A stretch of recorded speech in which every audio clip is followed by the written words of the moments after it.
Hello and welcome back to my channel. My name is Eleanor and today's video is comparing similar book covers and letting you know whether the books are actually similar or not, even though they have the same kind of look to their covers. I can't take any credit for this video idea. I went on Twitter this morning and was like, please help, I don't have a video for this week. Can someone give me an idea of what to film? And lovely Faye, my friend, I'll leave her channel linked below, and give me this video idea, which is a lifesaver for me. Quick disclaimer, this is obviously up to interpretation. I might look at these books and go, they're really, really similar because of this one element. And you might look at them and go that they're not similar at all. So we'll agree to disagree on whether you think these books are similar or not. But feel free to let me know anyway. The first two books are The Women of the Dunes by Sarah Main and Dance of the Gods by Nora Roberts. This is book 2 in the Circle trilogy. And as you can see, they're both kind of set at sea. This is actually a photograph of the ocean and splashing on rocks. And there's like a stormy cloud and it's like this really beautiful purple colour. And hi Casper. And this one is actually an illustration. And it's still the crashing waves. There's some rocks in the back, but there is a woman in the front. So you may say these aren't similar because one is a photograph and one's an illustration, and one's purple and one's blue, but we'll agree to disagree. The Women of the Dunes follows a young woman who is an archaeologist. She travels up to Illness to do an archaeological dig and uncovers something, obviously, because it's an archaeological dig. And there's a bit of a murder mystery set hundreds and hundreds of years in the past, and then there's also a mystery set in the present. So it straddles both time frames, and the people in here are just really interesting. A bit of love story, a bit of time travel. It's not really something I would read, but I really enjoyed it. This one is the second book in our trilogy, as I said. Sorry about my cat. This is the second book in our trilogy, and it's following vampires and like magic, and it's kind of following like the first kind of vampire. And this is also like a kind of time travel when you start off in the past and then you end up in the present day, and you're following this like band of like 6 people who are trying to save the world against Lilith, the original vampire. We've got a guest today. And yeah, it's the fight against good and evil, magic versus like vampires and stuff like that. And I just really like Nora Roberts' writing. She's very accessible. It is romance, this story. She does paranormal romance really well, and I enjoy her books. I think another one of her books is in this collection as well. So yeah, let me know whether you think these are similar or not. The next pair is The Library of Souls, the third novel of Miss Peregrine's Peculiar Children by Ramson Riggs, and Good Omens by Neil Gaiman and Terry Pratchett. And the similar element is the boy in this case and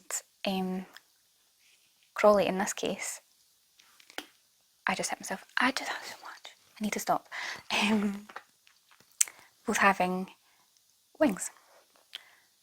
I don't believe this character is a devil, but he definitely is a devil. So they're not similar books at all. This is, as I said, the third novel of Miss Peregrine's. I won't tell you about this third book because 1, I don't really remember because it's been so long since I read it, and 2, it's the third book. Miss Peregrine's is in a world where there's people with peculiar abilities and gifts, and they hide in kind of like gaps in the fabric of reality so that they can stay hidden and safe, because people would there's people out there that hunt and kill them for being different, for having like wings to fly, or the ability to breathe underwater, or the ability to like lift every heavy object and things like that. And in Good Omens is a collaboration between Neil Gaiman and Terry Pratchett, and it's following like the kind of apocalypse. Yeah, it's about like the Antichrist and like the Rapture, and this demon and angel kind of teaming up because they like Earth too much for it to end, and it's just good crack. The next pairing again have another Nora Roberts, so it's Of Blood and Bone, The Chronicles of the One Book 2 by Nora Roberts, and The Crow, the third book of Pelennor by Alison Croggon. And the similar element here is the feather. In The Crow, it is just a plain white feather, and in Blood and Bone, Of Blood and Bone, it's on fire. So this is book 2 in a series by Noah Roberts. Again, it's a paranormal kind of fantasy kind of romance. So you're following magic users. There was a pandemic, and it decimated the world. So billions and billions of people died, and the small percentage of people that lived, some of them developed magic or became fae, or like magical creatures and magic. And it's again a fight against good and evil. It's the good people fighting against the bad people who've let magic corrupt them. And it's about the story of this young girl and her family, and like developing powers of like the one. So it's like the chosen one kind of trope. And the Crow, this is the third book of Pelennor. So this is frustrating. I didn't really think about the fact that I've picked lots of sequels instead of first books in the series, so hard to explain. I'm going to be doing a reread of this series this year. But the books of Pelennor, you're following a young girl who finds out where her family is from, and she turns out she's a bard, so she's got magic. And this book is following a slightly different character in that same world. I can't give it away, but the feather is symbolic to his character. And again, it's the fight against good and evil. It always is, isn't it? Magic, this young girl's training her magic, chosen one trope, kind of. And they're fighting the good fight. So I suppose they actually are kind of similar in the fact that it's a chosen one trope, but other than that, not similar at all. Now, you might totally disagree with me saying that these books are similar, but I have Foundation by Isaac Asimov, and I have The Hitchhiker's Guide to the Galaxy by Douglas Adams. They're spacey, so this is Spaceship with the Ring, and this is the same kind of thing, even though they look very different. The only similarity between these books is that they're sci-fi. Foundation is like the first book in this big episodic classic sci-fi series, where the whole of humanity is spread across all the galaxies, and I believe there only is humans. There isn't any other aliens out there. They've just kind of made this huge galactic empire, and this is kind of following. This first one is like the kind of bureaucratic side.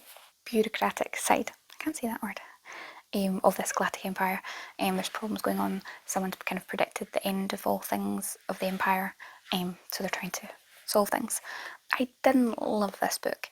It was okay. It was just far too politically heavy, and you were following the kind of bigwigs in the office, like the pencil pusher kind of people, rather than the people on the ground with the action and the actual interesting plot. So this wasn't my favourite kind of book. On the other hand, I loved Hitchhiker's Guide to the Galaxy. This is a very kooky story following a human, Arthur Dent. The Earth gets blown up to make a hyperspace, like kind of motorway kind of thing, and him and his friend, who didn't realise was an alien Ford prefect, end up flung into space, and shenanigans ensue. It is basically just a comedy, and it's so good. This is like 5 volumes, and the last couple aren't my favourite, but the first one is definitely worth a read. The next one I have that are similar is Soul Music by Terry Pratchett, and again from the same series, The Riddle by Alison Crogon. This is the second book of Pelennor, and they both have like the musical instruments. They both have stringed instruments. So this is a lyre, and this is a guitar, and yeah, I thought they were similar on that behalf. And they're both similar in the fact that these series have quite a deep connection to music, and Soul Music is about music. There's this band in Terry Pratchett's kooky Discworld, and turns out they've got a kind of connection to magic and the workings of the world, and something happens, and I don't know how to explain it. Death's involved. This is one of the books in the death arc, and yeah, I can't really say much else because it's Terry Pratchett. Death has another human moment where he decides he wants to know more about life and tries to work out how things go tick, and yeah, it's great. This is again what I just said about the young girl who's like the chosen one. They're called bards, whereas the magic users, but they all have quite a deep connection to music. So the girl Merad, she plays a lyre and she sings, and in lots of places that they travel to across the world, music's quite an integral part, and it's quite a deep connection to magic, and I just thought that was quite nice. I think this was one of the first books I'd read that incorporated music in such a way into a kind of fantasy, well, high fantasy kind of world, and I really enjoyed it, and I'm really excited for my reread this year. And the next one I have is The Winter of the Witch by Katherine Arden. This is the third and final book in the Winter Night trilogy, and I also have Cursed Anthology, edited by Mary O'Regan and Paul Kane.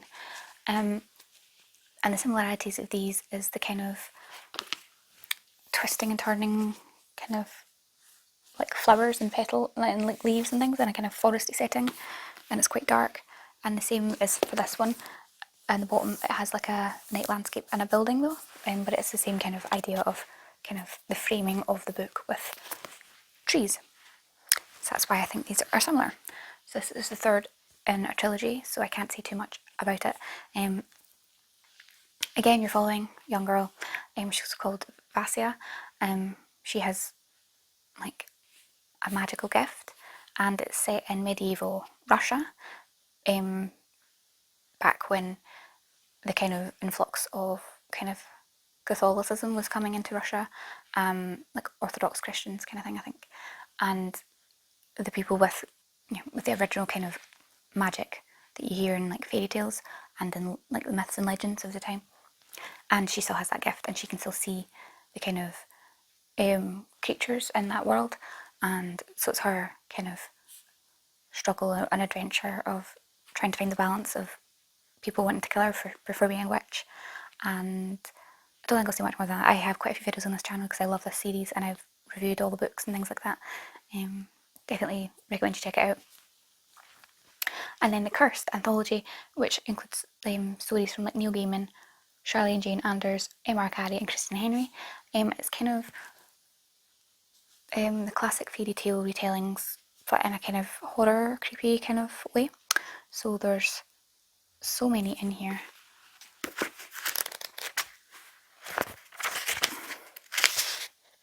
Yeah, so it's called Curse. So there's Snow White, there's like Sleeping Beauty, I think, Peter Pan, Hansel and Gretel, Little Red Riding Hood, I believe. There's so many, and I just think this is a really good anthology, and it's a good kind of retelling of these kind of classic fairy tales in a very different kind of format.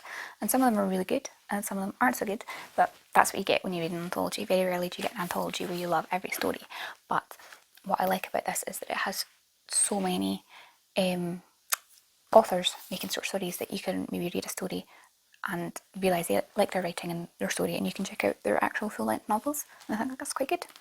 So yeah, that's that one. And then my last one isn't like in the same, it's more of just a observation, and it's that why does every or most like paranormal romance stories have a face on it? So you've got Gravesite by Charlene Harris, has a woman's face. The Host by Stephanie Meyer has a woman's face. The Last Vampire by Christopher Pike has a woman's face. Night World by L.J. Smith has a woman's face. Twilight, well, this is a movie tie-in, by Stephanie Meyer, has a woman's face.